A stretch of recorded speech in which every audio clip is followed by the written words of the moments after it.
All right. Given what you just said there about the individual nature, I agree with that. What kind of diet, in a general sense, do you recommend for patients? And what kind of diet are you consuming as prevention for the heart? I think people sometimes get too far into the weeds on, saying that there has to be some kind of perfect diet. There's just not. You know, it really comes down to how efficient your mitochondria are. And that's why behind me on the wall, there's a giant mitochondria, because that's what I'm talking about with my patients more often than not. Your mitochondria are your engines.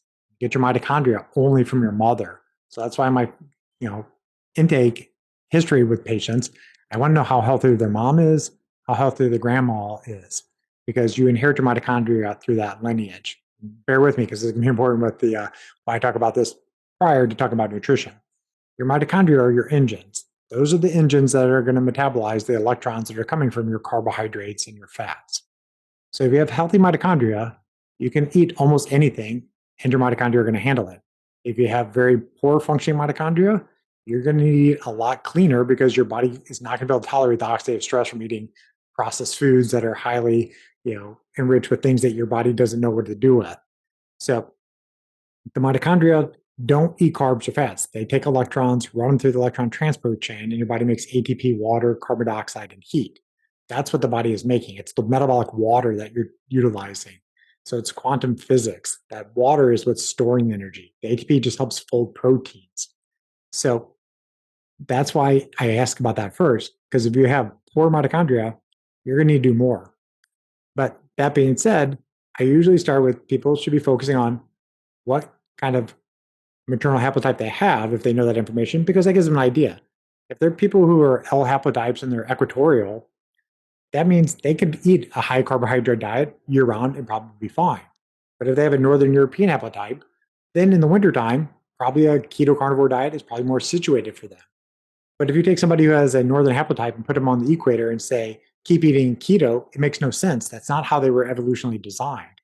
So you need to know where your mitochondria originally came from, but then you also need to know where the person's living in the world at this time. Your latitude matters. People should ideally be eating a seasonally appropriate diet. Assume it was 200 years ago. What kind of food did you have access to? What's growing in your local environment? Because that food is quantized to the light environment that you're in. So think of food as basically stored up sunlight. If you're eating plant-based materials, photosynthesis grew that plant. You eat that plant material and you break it back down into electrons and basically reverse sun exposure into your mitochondria. Now, if you're eating an animal, you're doing the same process.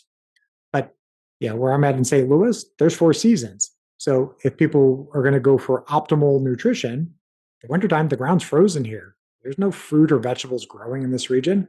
So you would have been animal based by definition 200 years ago, unless you had the capacity to salt something, can something.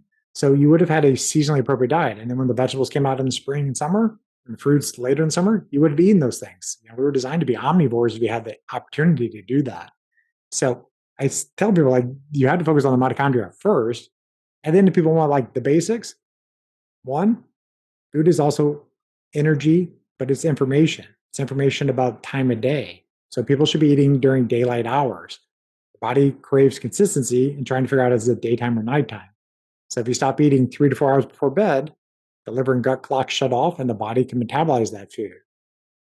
Next, I talk about protein. It's extremely important for your metabolism, but you need protein for your skeletal muscle, your bones, your immune system. Most people, maybe not in your community, underdose, but typically you need at least 90 grams of protein a day just to maintain what you got.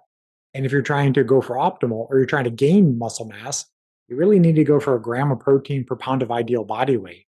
So if you're a 160-pound man, you probably need at least 160 grams of protein a day, broken down in 30 to 40 gram portions. And then seafood. Seafood is extremely important for brain and retinal health, the DHA component. Without DHA, you're going to have a bad time with your retina and brain long term. So I usually ask questions about how much seafood the person's eating in a week, how much protein on a daily basis, and then what time of day are they eating their meals. I start there. Then everything else is based off of what their goals are and what the genetics ultimately show me. So I know it's a long answer because it's individualized again to the person in front of me. There's no specific diet that everybody should be following. No, that all makes a lot of sense to me. I love the quantum stuff. Given your situation, I think it'd be a good exercise to go through the year in a general sense and talk about how your diet changes. You mentioned you have 4 seasons, you're in St. Louis. Just give us a brief overview in each of the seasons, the main part of your diet, and how that changes throughout the year. I'm telling people what is optimal, but what I do doesn't necessarily matter for what they do because I don't always follow the rules. Nobody follows all the rules. I usually tell people like, the sicker you are, the closer you have to follow what Mother Nature or evolution designed for you. The better your redox potential and your mitochondria are, the further away you have to be from perfect. Quick sidebar is that like there's famous stories that Usain Bolt during the '08 Olympics did not like the food in the Olympic Village, and he would sneak out and go to McDonald's and get chicken nuggets, and he still ran faster than anybody in the world had ever run at that time because his mitochondria were so optimized to take any foodstuffs and strip it down into electrons and run it through his Ferrari engines. So food is important, but there's a lot more things that people have to focus on. So I focus more on optimizing sleep and my environments before I worry too much about food.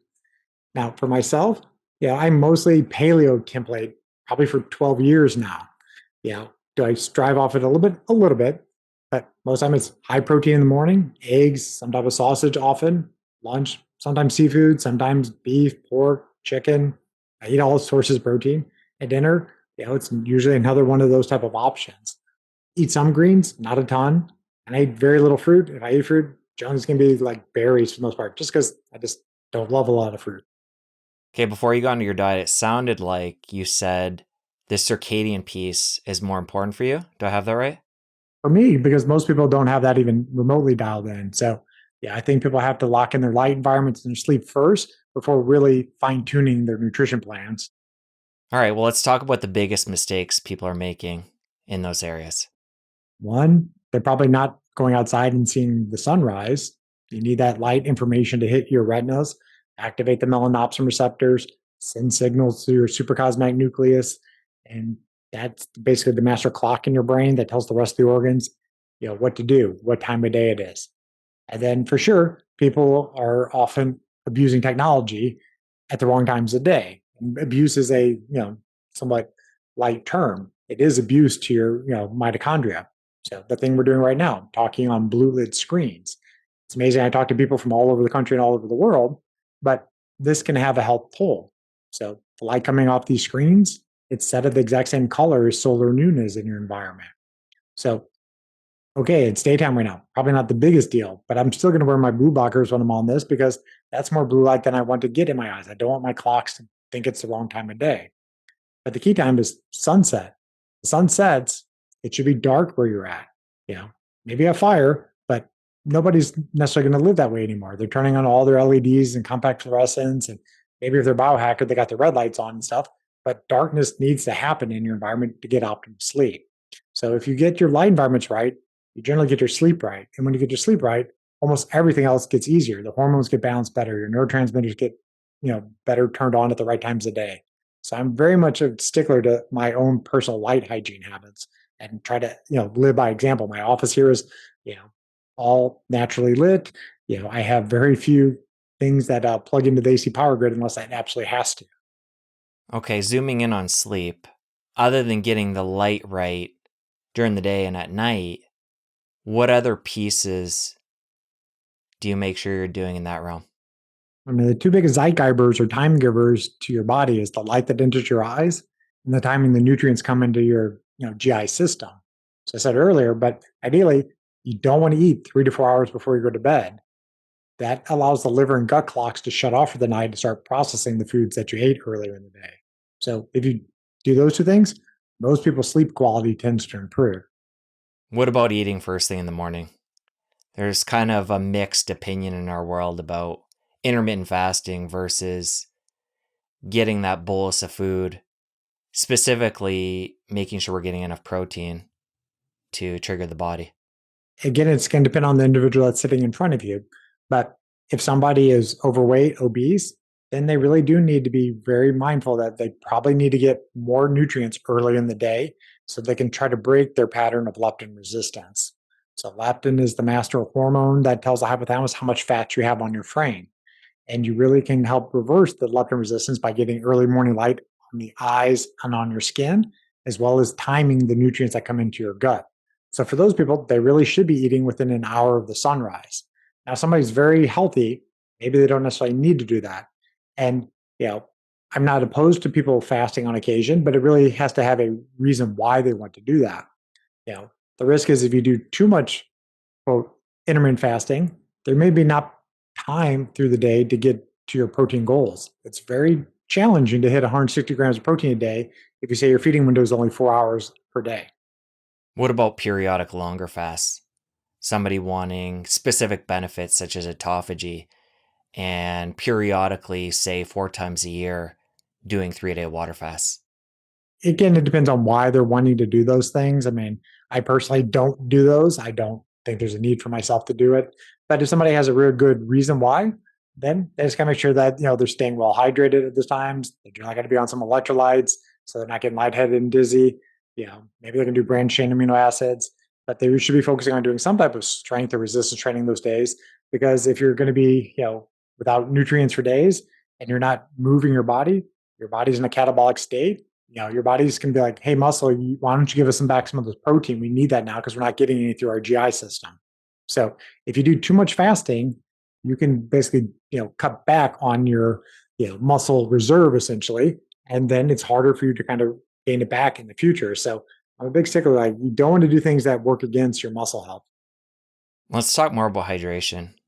And this can tie back to what you brought up earlier about the structured water. But you also just mentioned hydration with electrolytes. Let's start out talking broad hydration as a whole and what you consider a good practice. It really comes down to the water that the mitochondria make. That's actually the name of the game. The water that you drink, it's much, secondary to that. So the water that you drink ideally should be fluoride free either naturally because it's spring water or glacier water, or you use some type of reverse osmosis or some filter that for sure removes fluoride from that water. You want fluoride free water. Fluoride's a dielectric blocker. It affects how well your body can store energy in the water that the mitochondria is making. And fluoride's a neurotoxin, thyrotoxin, and disrupts the oral microbiome. So you do not want to be drinking fluoridated water. That being said, how much per day? There's not an exact number. You don't have to hit exactly 80 ounces a day or a gallon a day. Just try to avoid from getting to the point where you're feeling, visibly dehydrated, dizzy, lightheaded, parched mouth. Like, you're doing more activity, you need more electrolytes and fluid at that time. Electrolytes too, because you're sweating out the sodium, the potassium, magnesium. So many commercial people make different electrolytes. I don't have any affiliation with any of them, but I use them when I'm doing a lot of physical activity. Uh, that being said, you know, get your water clean and then focus more on how the mitochondria make their water. And that's about getting the proper light signals on your skin. That's about sleeping well. How do you feel about structuring water before it enters the body? And this is different than the structured water that's being produced in the body, but there are different devices that can be used. Vortexing, is that something you bother with? I have one. I've used it. Do I notice any difference? No. Is there any way I could test that it would do anything different in my body? No. Does it make somewhat sense? Possibly, but I think people are getting really into the weeds once they're down to like, I need to keep my water on a Magnetico sleep pad. It has to be, copper around it. It has to be out in the sun to get more infrared light. I have to vortex it and, put special crystals in it so the water's better. It's like, you can do that stuff or just, focus on what can your mitochondria do and, do the simple things first. So I think it's much more important to think about getting the right light signals on your surfaces and trying to structure the water internally than worrying about the water that you're drinking. You can do it, but I don't spend a lot of time focused or worrying about it. Another one of the big pillars in the quantum world is grounding. How do you feel about doing that outdoors on a regular basis and then bringing grounding mats into the home to be able to do that in a biohacking way? Sure, great question. So grounding is definitely something that has a lot of study, and there's a kind of called the godfather of integrative cardiology, Dr. Stephen Sinatra. He did research many years ago that had shown that grounding outside improves the zeta potential, where the red blood cells don't stick together as much. It basically thins the blood. It helps regulate the autonomic nervous system, so it decreases stress that the body is sensing. So For the quantum people that might be listening, it's because those electrons you're absorbing while grounding are helping, in part, you know, cause the structured water around the red blood cells in the glycocalyx to basically repel each other. So definitely a fan for people being outside, connected to the earth with their hands and feet. There's companies that make grounding shoes, that have different plugs in them if you need those because it's freezing where you're at. But ideally, you're getting outside and being grounded as much as you can. Humans are the only animals that electively decide not to ground. Every other animal is grounded all the time. They sleep grounded. They sleep in the trees. They're in the water and grounded. Humans are the only ones that decide to wear rubber-soled shoes and sleep in beds that aren't grounded. And when you're grounded, you're basically recharging your system. But I get that question a lot. Like, what about grounding mats and pads? And can I sleep on them? Said you can, but you really don't know what you're doing to yourself sometimes. If you plug something into your AC power system, you're then going to have issues where you're potentially an antenna for other non-native EMF. So essentially you put a mat, you sleep on it, you're attracting, things to you that you may not want. Now, I've had people do this and they report great sleep and that their joints don't feel bad, that everything's great for them. Great. But I've also had people do it and they're very nauseous when they use these devices when they're plugged into the AC system, or they have crazy nightmare dreams. Not worth the trade-off for those people.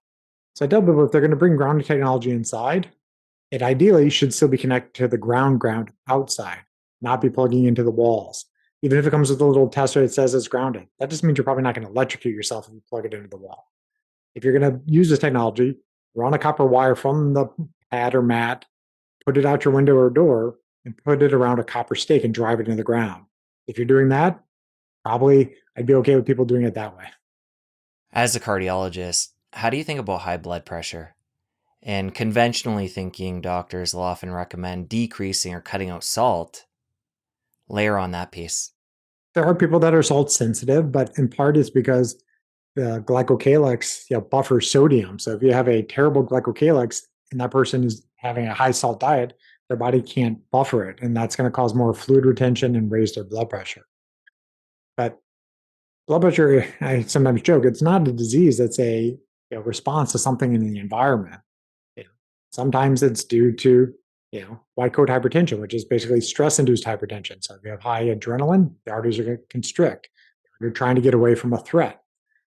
Is it low nitric oxide? We just talked about that at length. So if you have low nitric oxide, that often drives higher blood pressure. There's many things that can drive blood pressure, but many of them are genetic. Maybe upwards of 80, 90% of reasons people have high blood pressure, there's some genetic locus that does that. And you can do the Vibrant America CardiX panel to figure out which gene that may be. But if you do the things we talked about earlier and you're still having high blood pressure and you've done all the basic things to support nitric oxide, then you really do have to consider pharmaceuticals if your blood pressure is persistently staying greater than 140/90, because elevated blood pressure is a silent killer for a reason. You don't have any symptoms. You don't have anything that you can be like, oh, my blood pressure is normal or not normal.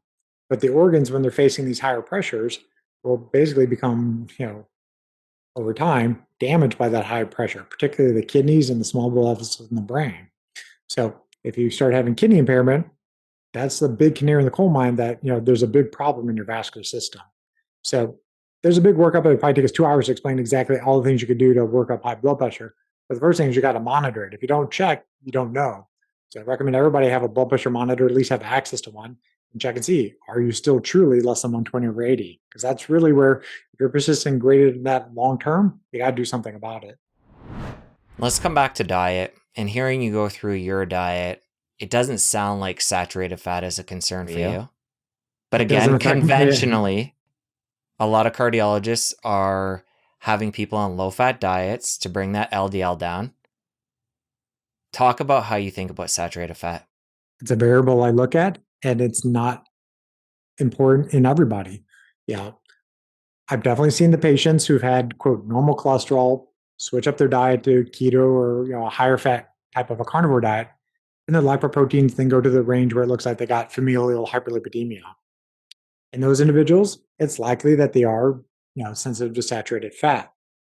Now, there are different genes that can affect that, but one of the major ones is if they have an ApoE4 allele. If they have an ApoE4 allele, it may happen to them. Doesn't happen to all of them, but you tend to see it more. They have issues with their LDL receptors. There's other genes that can affect lipoprotein lipase, how well you break down certain fats. But I often will look at the cholesterol balance test in the Boston Heart diagnostic panel and the fatty acid balance panel on that same lab company. And it can tell me, is the person a hyperabsorber of sterols? If they're absorbing a lot of fats from their gut, okay, they may be more set up for this. And then you can look at the fatty acid balance panel and see, like, oh, their saturated fat on the red blood cell is very, very high. Seems like this might be what's driving it. And those individuals, they got one of two choices. They can either alter the diet, and if they want to stay on a higher fat diet, they maybe transition to more polyunsaturated fats from seafood or more monounsaturated fats from olive oil or avocado, and then see, does it have an effect on their lipoproteins. Or the person's not willing to change their diet, then depending on what's going on in the vascular system, they should consider pharmaceutical interventions to lower their lipoproteins. Let's tether this to seed oils. Again, conventional cardiologists would often recommend these as a tool to bring down the LDL. In our world, they're looked at by a lot of people as the devil, and they cause all kinds of problems, including insulin resistance. Where do you fall in that continuum? It's definitely a continuum, but I tell people, like, eat real foods. I don't think anybody's having an argument about, like, people should eat highly processed foods and that's going to be healthy for them. Um, but the issue with some of the seed oils, it's that it's often pro-inflammatory when it's out of balance with how much omega-3 the person's eating. If they're not eating any seafood, and I prefer they eat the seafood versus supplementing it, then they may have high levels of inflammatory compounds in their blood, high sensitivity CRP being one of them. So generally, if their ratio is 4-to-1, where they're eating no more than 4 times omega-6s to omega-3s, they're probably not going to have a lot of inflammation or oxidative stress. But it really comes down to seed oils, is that it's literally the amount of deuterium that's in them that's the problem. And deuterium is heavy hydrogen. That heavy hydrogen in them basically plugs up the mitochondria's ability to make energy efficiently. That's the most simple way to think about it. Let's expand out on deuterium. I'm interested in this. This can tie back to when we were talking about different foods in different locations. So somebody who is importing fruit from down south to, say, where you're at in the wintertime and eating that, that's going to be high deuterium, which can impact the mitochondria. So I'll have you expand on that. I learned a lot of this information from Dr. Jack Cruz. He tells people in his older, content, is that hippos and lions don't need to be told what to eat, but humans for some reason think that they have to, like, break the Mother Nature's rules. So if the food doesn't grow in your environment, you're not designed to eat it. So if you're in a place where the ground is frozen and you're bringing up bananas in January, that food is high in deuterium because it required a lot of UV light to grow it. Came probably from the equator. So you're putting a food into your belly that grew at the equator.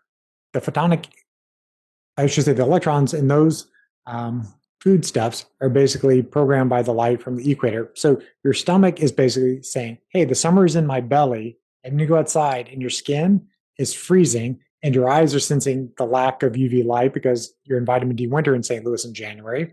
Your body's like, it's winter, but my belly says it's summer. Why is that disconnect happening? That would have never happened until we start shipping food this way. But those foods from the equator, high carbohydrate rich foods, are high in deuterium. Deuterium, if you don't have well functioning mitochondria, will damage their ability to make energy.